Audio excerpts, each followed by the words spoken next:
Comment donner vie à ces petites figurines? Sont-elles capables de devenir de véritables stars du petit écran?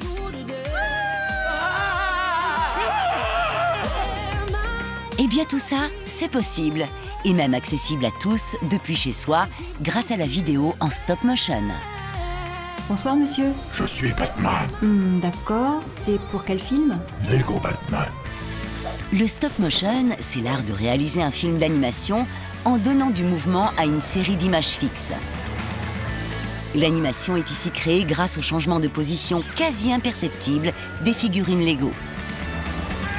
Le résultat est absolument bluffant.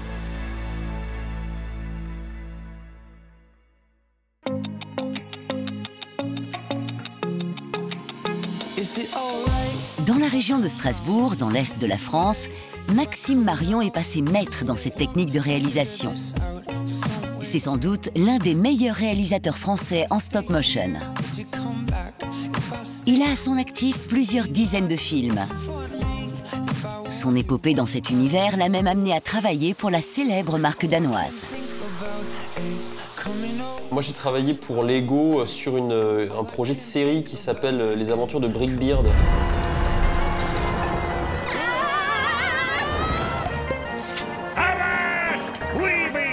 Ce qui est particulier, c'est qu'on n'a pas été beaucoup en contact direct avec Lego. C'est-à-dire qu'il y avait une espèce de liberté, de carte blanche. On s'est mis beaucoup la pression. On s'est dit, c'est Lego, il faut faire les choses bien, quoi. C'était quoi ça? Maxime a réalisé ses premiers films à l'adolescence. Mais passer d'amateur à professionnel en stop motion lui a demandé d'acquérir beaucoup d'expérience. Produire un film avec des Lego, c'est énormément, c'est un investissement en temps énorme.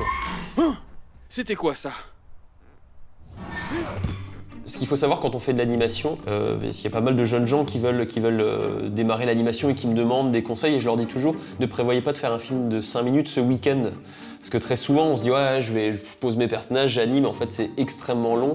Et si sur un week-end on arrive déjà à produire 10 secondes de film, c'est bien. Il faut compter environ 15 photos pour faire 1 seconde de film. Un travail titanesque. Et comme dans un film, il faut parvenir à créer tout l'environnement, de la musique au décor. Hey, vous! Salut, mec! Edmond? Mais qu'est-ce que tu faisais sur mon toit? Je voulais passer par le Velux, mais je me suis vautré. Mais pourquoi? Il faut écrire une histoire, il faut créer des décors, il faut les mettre en lumière, il faut préparer les personnages, les animer, il faut enregistrer les voix des comédiens qui prêtent leur voix aux personnages. Il y a tout un travail qui n'est pas que centré sur l'animation ou sur le Lego. Généralement, au bout d'une semaine de tournage, si je peux me réserver une semaine intensive de tournage, j'arrive à produire à peu près 1 minute de film. On l'aura compris, créer un film en stop motion, c'est un véritable travail de fourmi. Maxime s'est donc entouré d'une équipe de professionnels. Parmi eux, Jérôme, il est en charge des décors. Mais avant de s'intéresser à ce poste clé de la production, intéressons-nous à cet homme qui est une sommité dans le monde de la brique. Jérôme a créé un personnage unique en Lego.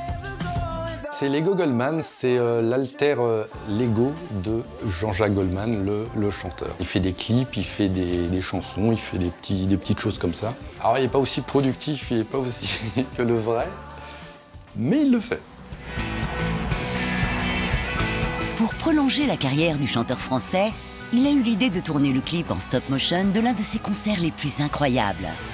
Mais avant de se lancer, il a dû demander l'autorisation à Jean-Jacques Goldman d'utiliser ce morceau incontournable.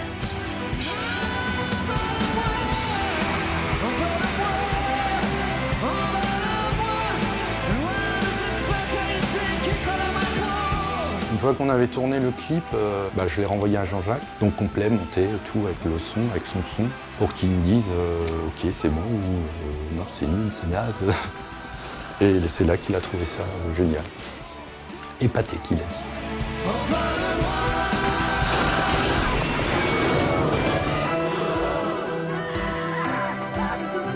Plein d'humour et de fantaisie, dans le milieu du Lego, Jérôme est un créateur particulier.